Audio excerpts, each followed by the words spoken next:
मेरे चमन विच जदू बार आई जालम माली ने पैरे लगा दिते जिगर फुल्लां दा जालमा चाक करके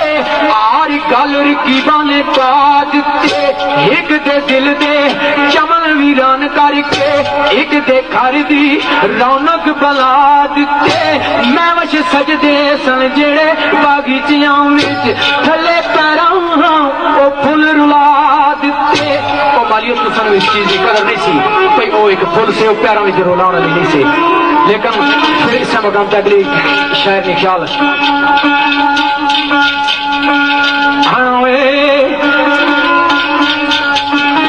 शायर चला गया जिस वक्त महबूब ने दर्द जाना तो केड़ी गल करना